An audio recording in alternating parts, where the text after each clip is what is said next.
Bienvenue dans la formation express de ce matin sur Power BI.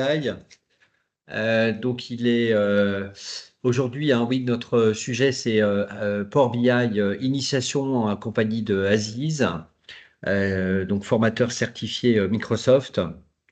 Donc on va passer une petite demi-heure ensemble, hein. Je vous rappelle le principe. Il s'agit d'une formation express, d'une mise en bouche, d'une introduction à Power BI. Une formation Power BI classique dure environ 10 heures minimum, hein, avec des prérequis donc sur Excel notamment. Voilà, donc Aziz va bientôt démarrer. Je vous rappelle donc un petit mot, hein, sur Proformation. On est un organisme de formation qui existe depuis plus de 30 ans. On est un généraliste en fait quelque part. Donc on forme sur la bureautique, bien entendu, on forme sur les langues, on forme aussi sur l'IA, hein. Vous avez peut-être tous participé certains d'entre vous, à ChatGPT pour les RH. C'est une formation qu'on a animée il y a peu de temps, une formation express. On a aussi l'IA pour les créatifs très prochainement. Voilà, et on a d'autres formations express à venir qui sont relativement nombreuses sur des sujets toujours d'actualité, alors que ce soit augmenter donc votre créativité sur l'IA, la RSE aussi qu'on va avoir en septembre, le 24 septembre à 10 heures, et une nouveauté aussi 3 octobre QVT, donc effet de mode ou vrai enjeu pour les RH. Voilà, je laisse la parole à Aziz et n'hésitez pas à poser vos questions aussi dans le chat. Et je voulais aussi vous signaler, donc le replay, vous l'aurez dans les 48 heures, 2 jours ouvrables. Voilà. Aziz, je te laisse la parole. Merci Raphaël. Alors, bonjour tout le monde. Je vais passer directement au vif du sujet puisqu'on a 30 minutes. Donc, sans passer par la présentation PowerPoint, on va directement dans Power BI. Et on va travailler aujourd'hui avec un modèle de données. Je préférais aujourd'hui de ne pas s'intéresser à la récupération des données et la transformation des données. Cette fois, on va travailler sur un modèle de données déjà existant. Donc, j'ai déjà récupéré les données dans mon rapport. Donc, avec 4 tableaux clients, fournisseurs, produits, ventes. Et on va essayer de voir un peu un sujet très important lorsqu'on travaille dans Power BI, surtout la phase modélisation euh, dans la phase les phases de création d'un rapport. Cette phase est très importante, sinon on va avoir du mal à construire un rapport dans Power BI. Donc, comme j'ai dit, dans mon modèle de données, j'ai 4 tableaux. Un tableau client avec les colonnes qui suivent. Bon, l'ID client, le nom, le prénom, code pays, la ville et le nombre de commandes. Une table fournisseur avec 2 colonnes, l'ID, le nom du fournisseur. Une table produit avec le nom du produit, la famille du produit, la couleur, le prix unitaire. Et puis, la toute dernière table, la table vente, avec l'ID client pour savoir à qui j'ai vendu, l'ID produit pour savoir qu'est-ce que j'ai vendu, la quantité vendue, la date de commande et une date de livraison. Généralement, en fait, lorsque je construis bien mes 4 tables dans une phase de transformation des données, en arrivant dans Power BI, je me retrouve avec un modèle de données qui ressemble à ça. Donc, mes 4 tableaux qui sont bien liés. Ce qu'on va essayer de comprendre aujourd'hui, c'est ces liaisons-là. S'ils existent, c'est quoi le résultat dans Power BI? S'ils n'existent pas, ça donne quoi? Alors, ce que je vais faire, parce que c'est pas toujours quand on va arriver dans Power BI que j'aurai toutes ces relations, je vais tout simplement les supprimer.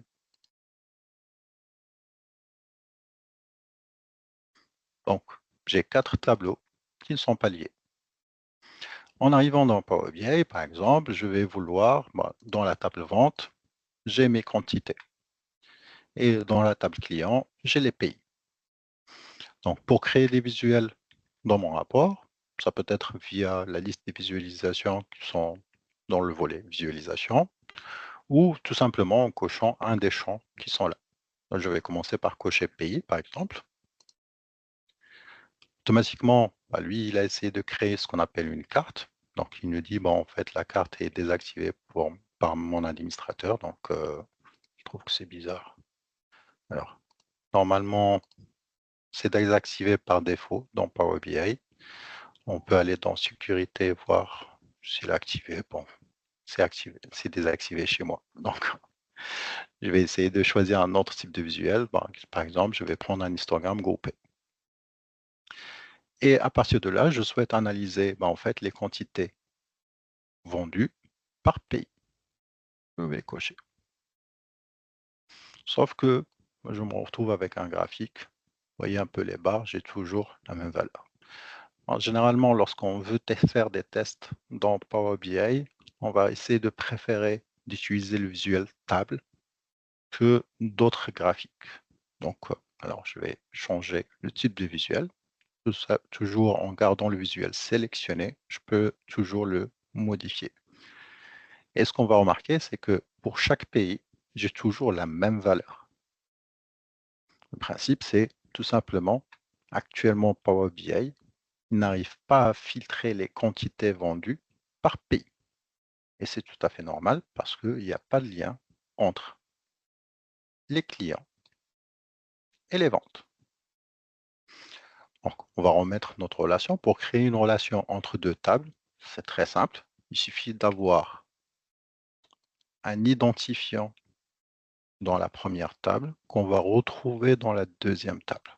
Donc, en l'occurrence, dans mon cas, j'ai l'ID client dans ma table client et l'ID client aussi dans la table vente. Et pour créer cette relation, il suffit tout simplement de prendre l'ID et le glisser vers l'ID de l'autre table. Alors, il m'invite à vérifier ma relation, je l'enregistre et voilà ma relation. Si je reviens sur mon rapport, là, il arrive bien à filtrer les quantités par pays. Si je remets mon graphique, là, il fonctionne très bien. Donc, vous voyez un peu le rôle de ces relations.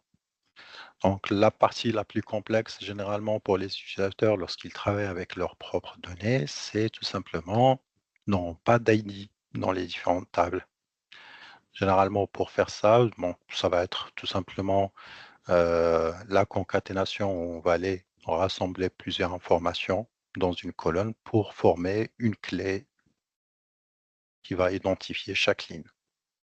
Par exemple, parfois ça va être l'adresse email, parfois c'est le numéro de téléphone, parfois c'est, je sais pas, un code plus le nom, plus le prénom que je vais concaténer pour assembler ces 3 colonnes et puis je vais utiliser ça comme clé pour aller chercher d'autres informations dans d'autres tableaux.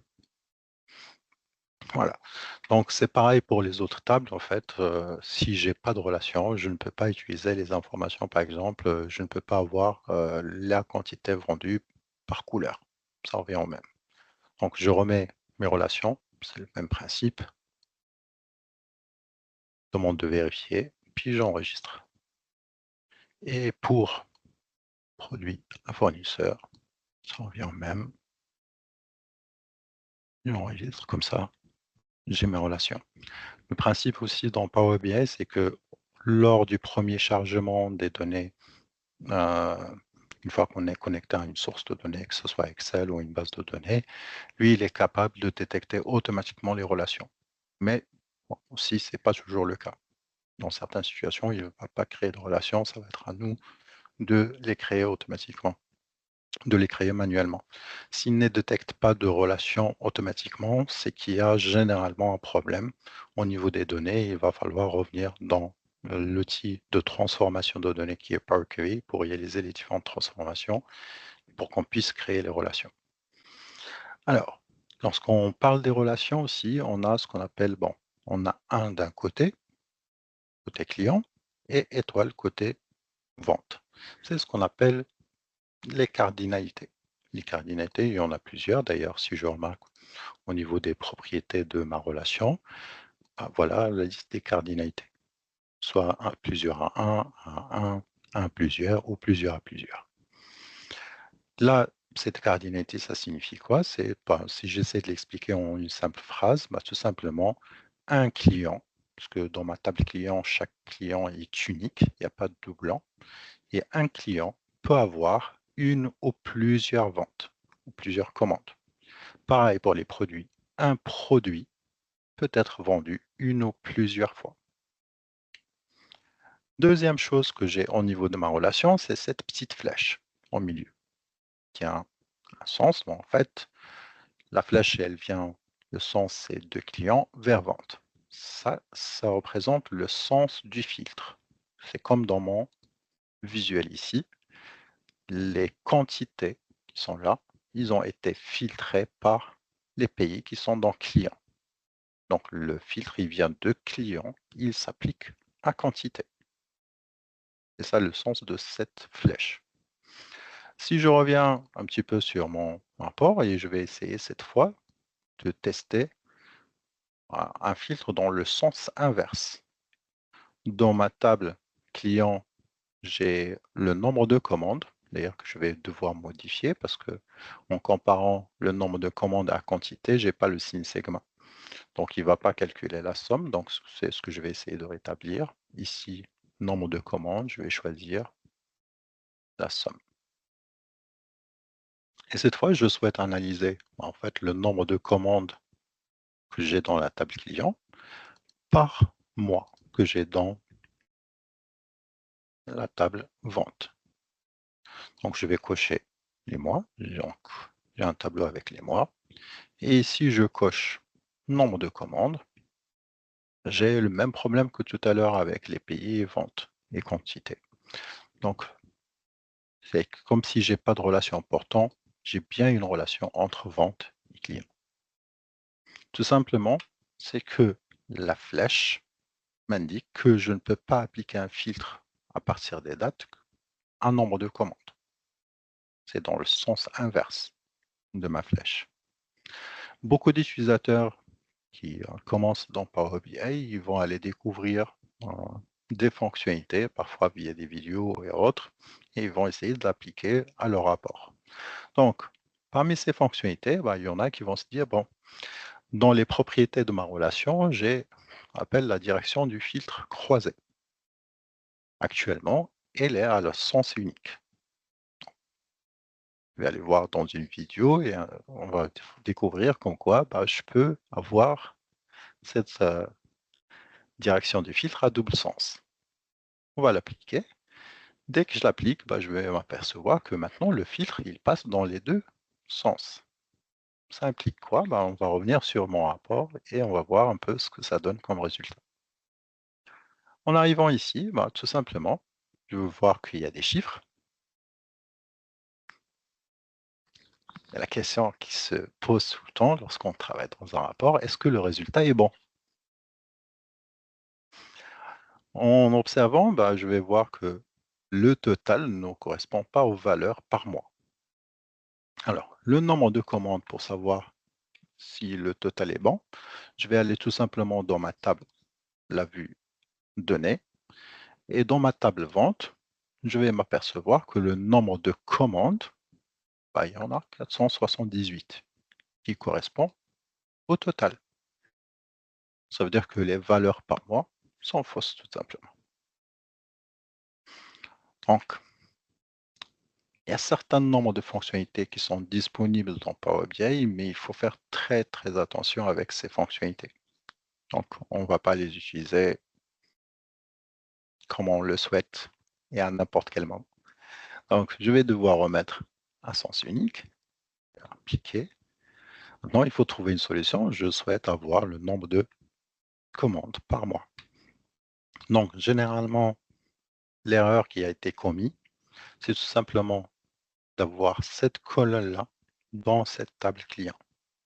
Et généralement, ça, c'est des calculs qu'on va essayer de préférence les laisser jusqu'à ce qu'on soit dans Power BI pour les réaliser. Alors, pour faire ça, bah, tout simplement, on vient de voir que dans ma table vente, le nombre de lignes, c'est 478, qui correspond à ce chiffre. Ce que je vais tout simplement faire, c'est compter le nombre de lignes de cette table. Et pour faire ça, je vais créer ce qu'on appelle une mesure. Les mesures dans Power BI, en fait, dans Power BI, on peut créer des calculs, que ce soit sous forme de colonnes calculées, de tables calculées ou de mesures. Généralement, on essaye dans Power BI de travailler beaucoup plus avec des mesures qu'avec des colonnes calculées. C'est pour cela que je vais créer une nouvelle mesure. Une fois que je demande de créer une mesure, tout simplement, j'ai ma barre de formule qui s'affiche. Et là, je peux, dans Excel, je tape égal et j'écris ma formule. Ici, on doit commencer par le nom de la mesure. Je vais la nommer NB commande. Et là, je vais tout simplement compter le nombre de lignes. Donc, j'ai une fonction, là, on parle de langage DAX. Donc, on a dans Power BI, le langage DAX, les noms des fonctions, c'est en anglais. Et j'ai ma fonction CountRows. Donc, bien sûr, dans ma situation, je peux utiliser plusieurs de ces fonctions. Mais là, je vais préférer utiliser CountRows. Il me demande quel est le tableau que je vais utiliser pour mon calcul. C'est mon tableau vente. Il suffit de tabuler, de fermer la parenthèse et je valide entrée. À partir de là, je retrouve ma mesure. Les mesures ils sont présentées avec une petite machine à calculer. Donc, et là, je peux tout simplement cocher ma mesure pour l'afficher dans mon tableau. Là, on voit un peu que le résultat est beaucoup mieux par rapport à l'utilisation de ma colonne qui est ici. Alors que dans mon modèle, je n'ai même pas eu à activer le filtrage double sens. Donc, généralement, si je me retrouve à activer des fonctionnalités comme le filtrage double sens ou essayer d'aller utiliser une cardinalité plusieurs à plusieurs, ça veut dire qu'il y a un problème, soit au niveau des données, il va falloir revenir sur la transformation des données, c'est généralement le cas, ou je dois essayer de passer par des calculs au lieu d'aller modifier mon modèle de données. Lors de la construction d'un modèle de données, on essaie de rester toujours le plus simple possible. Généralement, c'est avec des cardinalités plusieurs à 1, comme le cas de notre modèle de données dans ce rapport. Alors, une fois que j'ai vérifié mon modèle de données, on va essayer de créer un petit rapport, tout simple. Et là, j'ai dans mon graphique, j'ai analysé les quantités vendues par pays. Je souhaite essayer de en faire une analyse aussi par marché, américain, européen, asiatique. Sauf que si j'observe dans ma table client, j'ai les pays, mais je n'ai pas les continents, je n'ai pas les marchés. Mais je sais que chaque pays fait partie de tel continent, de tel marché. Donc, en se basant sur les pays, je vais essayer de créer cette information. Ça fait partie des tâches de modélisation dans Power BI. Et pour ça, tout simplement, je vais faire un clic droit sur pays et je vais créer un nouveau groupe. Je vais le nommer marché et je vais commencer à constituer mes marchés. Premier marché, par exemple, c'est Canada, Inde, USA, groupé, que je vais renommer Amérique. Puis, deuxième marché, China, Japan, que je vais grouper Asie. Et je vais dire, tout le reste, c'est Europe.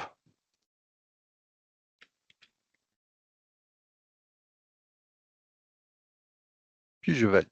Donc là, ça reste un traitement statique.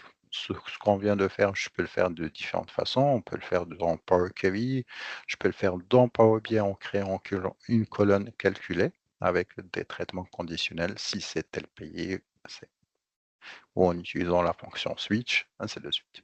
Mais dans tous ces cas-là, ça reste un traitement statique. Si je veux que ce soit dynamique, par la suite, si d'ici le mois prochain, j'ai des ventes, je ne sais pas, en Espagne, je n'aurai pas Espagne dans Europe. Sauf si j'ai un tableau où j'ai tous les continents avec tous les pays. Je valide.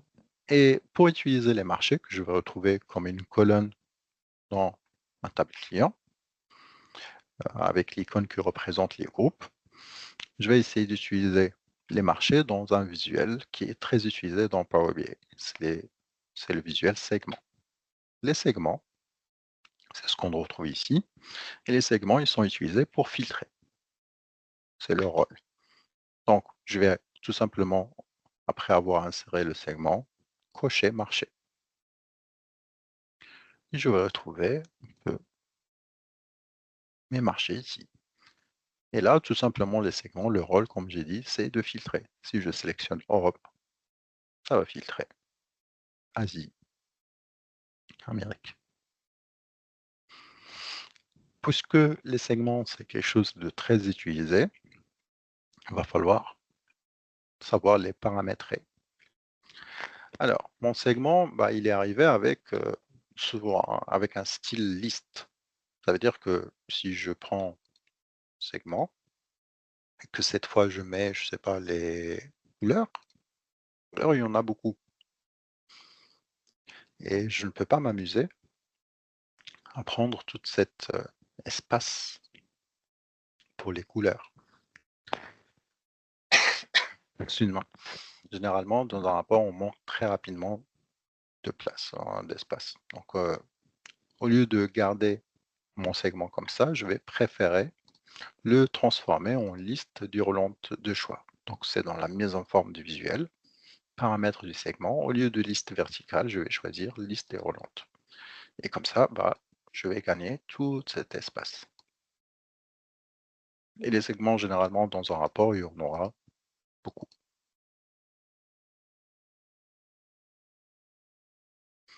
Alors, maintenant, pour mon segment qui est là, je vais préférer, parce que j'ai que 3 éléments, je vais essayer de réduire sa hauteur. Et puis, je vais changer le style en plutôt en vignette. Comme ça, j'ai des petits boutons et c'est beaucoup plus visuel. Un segment, ben, en fait, là actuellement, je peux l'utiliser en multi-sélection. En maintenant la touche contrôle, je peux sélectionner un ou plusieurs. Comme je peux dire, bah, je vais l'utiliser en sélection simple. Et cette fois, je peux sélectionner qu'un seul marché, même si je maintiens la touche contrôle, ça ne marche pas. Parce qu'en tant que concepteur de rapport, c'est à nous de décider comment les utilisateurs vont naviguer dans notre rapport, comment ils vont interagir avec notre rapport. Je peux enlever ça et par la suite, j'ai la possibilité de dire, ben, d'afficher, d'enlever la sélection avec contrôle et cette fois, c'est au clic. J'ai pas besoin de la touche contrôle. Je peux afficher l'option sélectionner tout. Voilà comme option pour les segments. Alors, ce qui est intéressant aussi dans Power BI, c'est que tout simplement, en fait, bon, je vais transformer ce visuel en un histogramme. Je vais enlever le nombre de commandes et bon, je vais remettre en tableau, tout simplement. En sélectionnant, par exemple, Europe, parce que cette histoire de filtre qu'il faut bien maîtriser, et en sélectionnant aussi France dans mon graphique, bah, les deux filtres s'appliquent à mon tableau. En observant mon tableau, j'ai pas tous les mois. Et en termes d'analyse, bah, s'il n'y a pas de commande pour un mois, je souhaite le voir quand même. Donc, ce que je vais faire pour afficher tous les mois, c'est au niveau du volet visualisation, j'ai les dates de commande. Et là, en fait, j'ai la possibilité d'afficher les éléments sans données. Et comme ça, je vais voir tous les mois et je vais voir les mois où il n'y a pas eu de commande. Si vous remarquez, il n'y a pas zéro. Mais ça me convient. Dans le visuel de type tableau, j'arrive à voir qu'il y a en mois de mars, il n'y a pas eu de commande. Maintenant, si je transforme ce visuel en graphique courbe, bah, cette solution que j'ai trouvée pour le tableau ne s'applique pas à mon graphique courbe. C'est un peu terrible. C'est pourquoi, en fait, là, au niveau de mon calcul. Alors, heureusement, c'est une mesure. Une mesure, c'est un calcul, et le calcul, je peux le modifier. En fait, il y en a nombreux qui vont faire tout simplement, puisque là, c'est vide, c'est pas zéro, je vais dire, si c'est vide, et d'ailleurs l'écrire, c'est en anglais, donc c'est if tout ça est vide. Maintenant, pour tester si c'est vide dans Power BI, en fait, je vais utiliser la fonction blank. Si c'est vide, souvent, on va dire, c'est plutôt virgule 0. Si c'est pas vide, c'est virgule, et je fais le count. Applique, et ça marche. Et moi, je préfère utiliser un traitement beaucoup plus simple que celui-là. Donc, je vais enlever tout ça, et je vais coller le count. Un vide plus 0, c'est égal à 0. Et là, tout simplement, je vais faire plus 0 pour avoir le même résultat. Donc, comme ça, ma solution s'applique parfaitement pour le graphique. Et même si je reviens sur un tableau, j'ai les zéros, aucun problème. De l'intérêt d'utiliser les mesures. Et en fait, si j'étais sur une colonne, j'aurais pas de solution. Et généralement, on essaie de représenter les colonnes qui contiennent les indicateurs, comme là, les quantités, par une mesure. Alors, je ne sais pas s'il y a des questions. Oui, Aziz, oui, on a des questions. Donc, n'hésitez pas à poser vos questions dans le chat. Alors, on a plusieurs questions. On a Émilie qui demande si on peut effectuer des requêtes SQL ou autre langage pour créer une nouvelle table ou afficher un résultat. Oui, en fait, si on se connecte à des bases de données, par exemple dans SQL Server,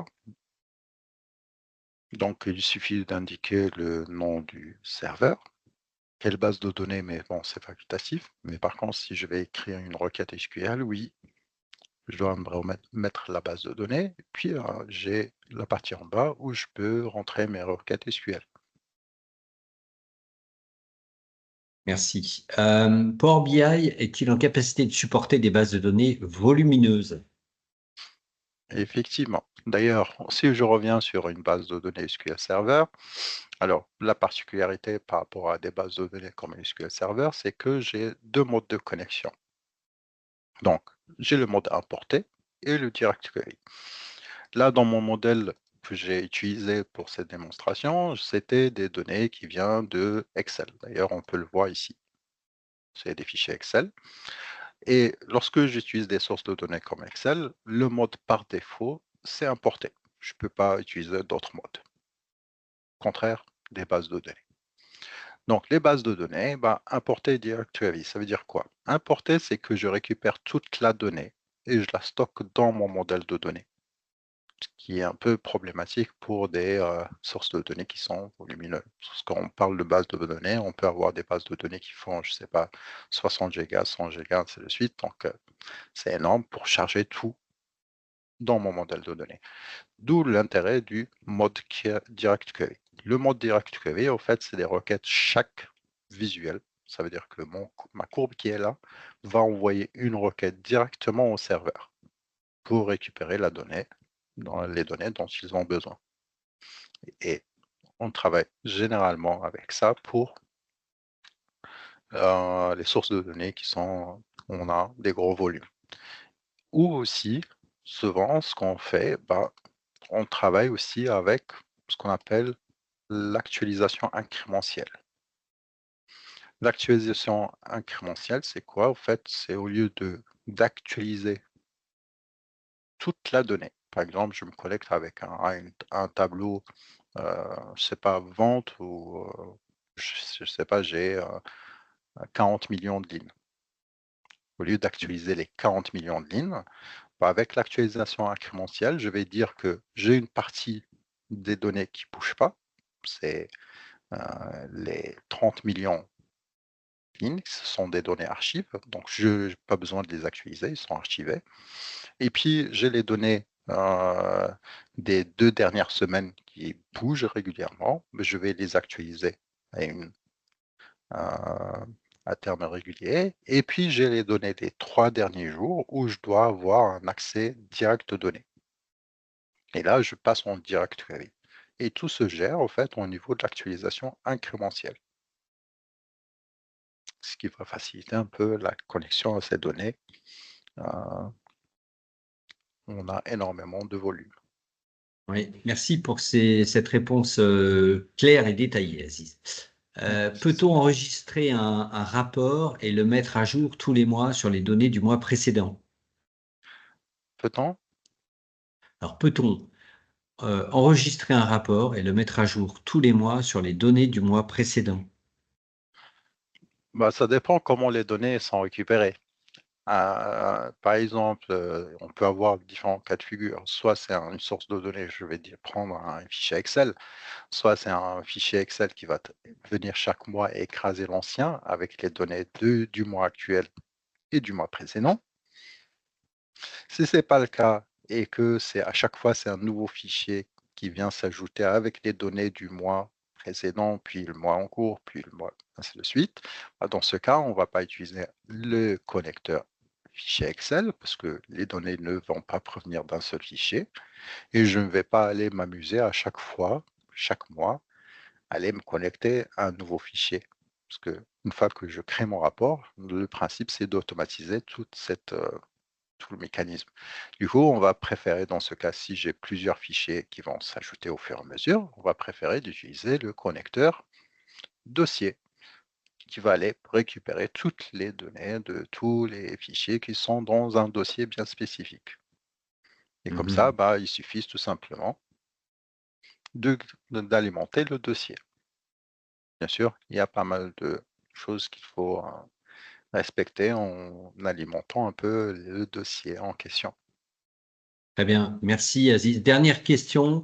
Pourrions-nous également recevoir les bases de données, s'il vous plaît? Alors, je ne sais pas ce qu'elle veut dire, Liona, là, mais La et comment? source, Ah oui, la source.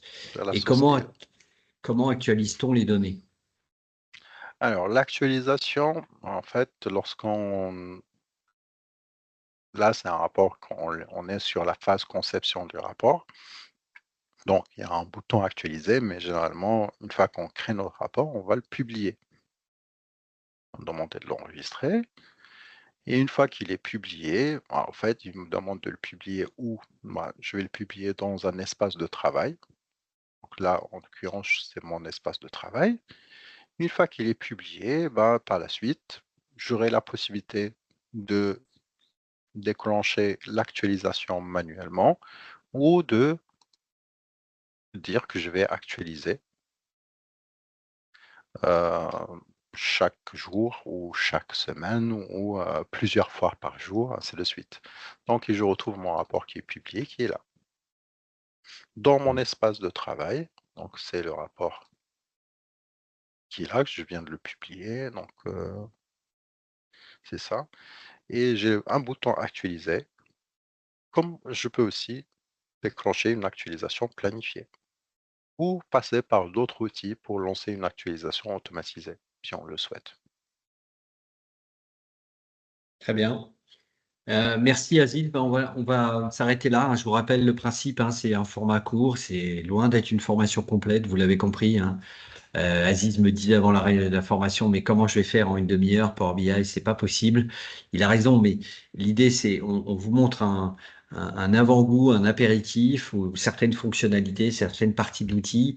Si vous voulez une vision plus globale, encore une fois, ben, je vous invite à nous contacter pour vous former. J'ai mis dans le chat un petit sondage. Votre avis compte, hein, donc n'hésitez pas à revenir vers nous et nous dire ce que vous en pensez. Également, je vous rappelle qu'il y a des formations éligibles au CPF, hein, dans le cadre enfin, pour Power BI, 10 heures, 20 heures, 30 heures, avec une certification à la fin, hein, bien sûr, hein, certification Microsoft. Donc c'est disponible. Je vous enverrai les liens avec le replay dans 2 jours. et également des formations éligibles dans le cadre du plan de formation, bien entendu. Proformation, donc on peut vous accompagner dans des formations en individuel sur Power BI, mais aussi en collectif, que ce soit en classe virtuelle ou en présentiel sur Paris ou en région. Voilà, en tout cas, merci à tous.